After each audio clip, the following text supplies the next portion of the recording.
The beat goes on. Anybody remember that old Sonny and Cher song? When I first joined Jefferson Animal Hospital, actually in 1980, it had just opened 24/7. Other vets in the area told Dr. Kennedy it would never work. "You can't do that," they said. She answered back to them, "Watch me." She and Rick had a compelling vision of providing a much-needed service to the community, pets, people, and even the other veterinarians. We immediately saw patients coming in at all hours that often would not have lived if JAH had not been here for them when other vets were not. They needed critical help now, and we were here for them. And for the next 45 years, we never closed, because for us, the beat goes on. Ethan, the big handsome dog, now famous in our community, was not always the handsome fellow we see here with us today. When he was dumped at the Humane Society late on a Friday night, he was a severely dehydrated, collapsed skeleton, barely alive. KHS staff tried to treat him, but about 3 a.m. that night he was getting worse, and they decided to transfer him to us for more help. We worked all that Saturday adjusting his fluids and other treatments. By that night, he was beginning to hold his head up and lap a little bit of water, but only if someone helped him to do so. One of our young high school student assistants was assigned to help him drink some water every hour on the hour through the rest of his shift. You know who you are. And he did so, crawling into the cage with the dog to help him. All of the staff worked all night and the next several days until he was able to transfer back to the Humane Society to continue his recuperation. Simply, he would have died if we had not been there for him at 3 a.m. on a Saturday morning and all weekend long.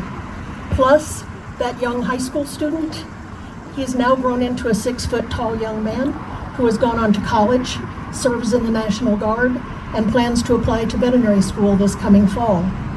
The beat goes on and forward. We also work with other organizations. Metro Animal Services is represented here today by their director, Andy McClinton.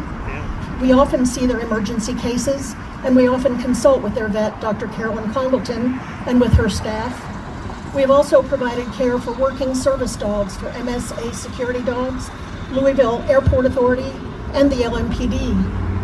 It was my honor to be involved with the final passage of a beautiful retired LMPD dog that had been diagnosed with liver cancer. I will never forget how the handler with whom she had served in work and also lived with, and the friends and family that had loved her, all stayed with her for her final moments, talked to her and held her head and wept.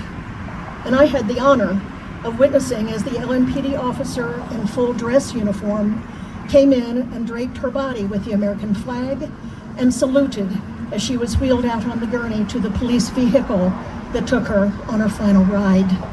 And the beat goes on and forward. I count that I have worked with at least 50 other veterinarians under the JAH roof in these 45 years. We were all a tightly knit team as we worked in a never-ending continuum around the clock, working together to be sure there was always a vet on premises, on duty, for the collapsed dog with bloat at 2 a.m., for the bleeding tumor at 3 a.m., for the difficult breathing case at 4 a.m., for the UPS worker who just got home from working second shift and found their dog unable to stand, for the nurse who just got home from her third shift hospital job and found her 17-year-old cat collapsed and crying, for the couple who just woke up and found their dog having seizures. On, and the beat goes on and forward. When Dr. Kennedy said open 24/7 in 1980, she meant it.